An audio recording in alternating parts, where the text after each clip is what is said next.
Now that may mean you got to drive a little bit further, or you have to work a territory a little bit further.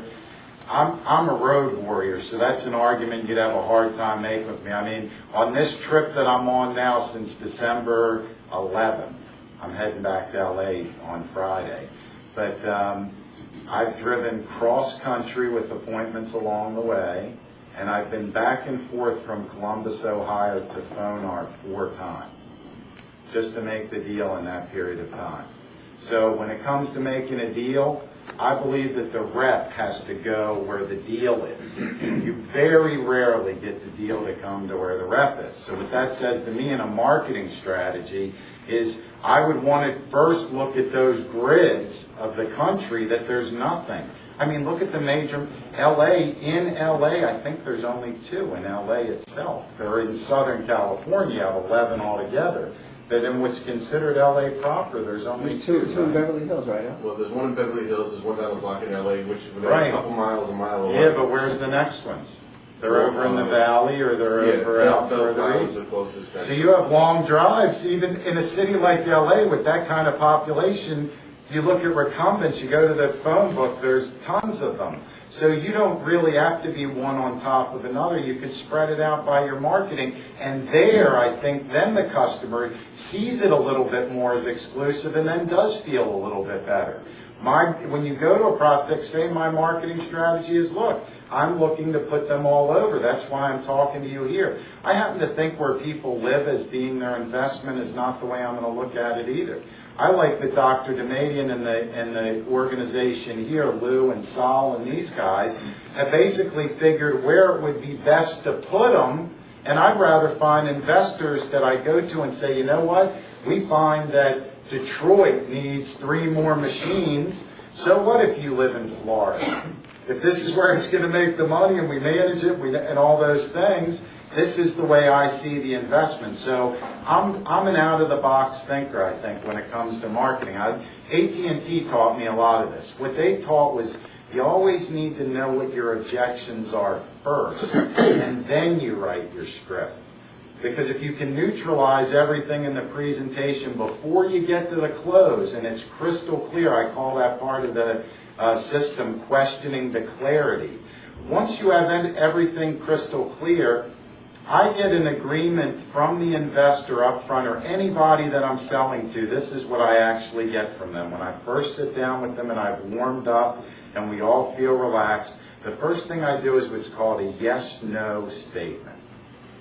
And I explain to people that I take what I do extremely serious. I'm well educated in it. And what I'm going to do is I'm going to spend the time with them today, because I'm sure they would agree the only best decision that you can make is an educated decision, where everything is crystal clear. So what I'm going to do for you today is I'm going to make everything crystal clear. I want you to ask every question you have, write everything you need to know. In this case would be the investment. Tell me everything you need to know about the investment. When I have made everything crystal clear, I'd like you to do one of 2 things for me. If you like what I said, and you see the value to you, and you see how you could benefit, I want you to tell me, Glenn, I want to do it. I need to verify the information you gave me. We'll have stuff that they can verify, and then I'm ready to move forward if everything verifies. If you don't like what I showed you, and you don't think it's going to work for you and it's not right for you, just tell me, no, it doesn't work for me. Either way, we'll part friends. Fair enough? So at the end, I will have clarified everything to the point that you can make an educated yes or no decision. And you agree that that's the best way to do it. So if you like it, say yes. If you don't like it, say no. I could speed up your close cycle on somebody that takes you 12 months now and then breaks your heart because they don't go and do the deal. I could let you know that in the first appointment. It'll never happen to you again. And then the person who's taking a year to close, you could have closed them in 90 days if you would have done it that way. Because you, as the salesperson or as the representative, and I always call myself a closer, so if I refer to us as closers, I think that's what we ultimately are. A closer's job is one thing, the bottom line. That's what tells whether we've done the job or not. And what I've found over a long career of selling directly and being a closer, either one call on the first call or one call after I've gotten them all the information and it's my closing appointment. So that'll be either the first, second, maximum. I don't see people really more than 3 times to do business with them without a commitment. So I think a lot of the times what we've done, and from my experience of talking with a few people, is we get people extremely excited. I think you'll find most of the people you talk to and you make your argument do get excited about it. And we don't close when they're excited. Well, the human psychology says to him, I'm already sold. If I let him back in, he's going to close me. And now they get fearful. Rather than the excitement they had, they now get fearful psychologically, and then they make you chase them for a year, right? For some reason they don't answer your calls, you leave 9 messages, why isn't the guy calling you back? I got the greatest thing in the world. It's because you have to create the urgency. Okay, so if you need to verify it, you're going to talk to your attorney, you're going to talk to your accountant. I'd love to be at both of those meetings if I could, so any questions they may have I could answer. And also, it'll probably take you about a week, right? So I should be able to get back to you in a week to know what your accountant and attorney said. Well, I don't know if I could do it that... Wait a minute, you don't sound that interested. I must have left something out. So you create the urgency of what happens here. There's no reason it should take a year to make this decision. There's really no reason it should take 6 months other than they're trying to figure out how to get the money out. And I have a lot of options from financial guys I've spoken with, a lot of ways to get people's money without having them come up with cash. Leverage assets. I mean, I've got a guy at Smith Barney right now, if you had stock of any kind today, he could get you 65% cash for it. And you wouldn't have to sell it, so you'd have no taxable event. He could leverage it for you. If you had bonds, he could get you 80%. Why would anybody want to give us cash? If you're going after the right net worth buyers, there's lots of ways to get them the money. And if you're going to rely on them to do any of it, that's why it takes a year to close it. I say grab them by the horns and say, look, I'm going to walk you right through the process. Start to finish. I am going to walk. I have paperwork. I have questions I need to ask you. I'll go through the entire thing of how we'll clarify it in very specific terms. Get to you in just a second.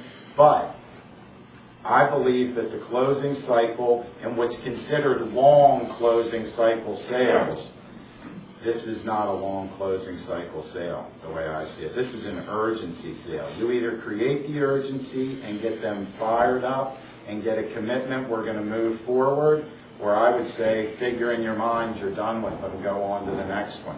A lot of reps hold on to leads for too long.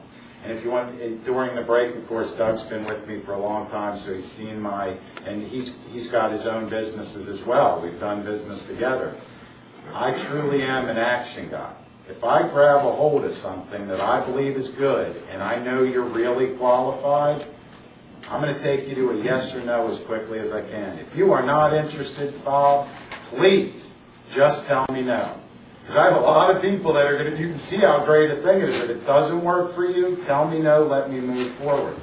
Anybody who's in my prospect lists that I don't use somebody lower down the line, that would mean a receptionist, I have telemarketers, I have managers, I have a personal manager. I wouldn't call anybody back personally that I know, that I don't know 100% that I think in my mind I can close them. I don't waste my time. I get out of bed excited because there's money to be made with people who want me to make money because they're going to end up making money.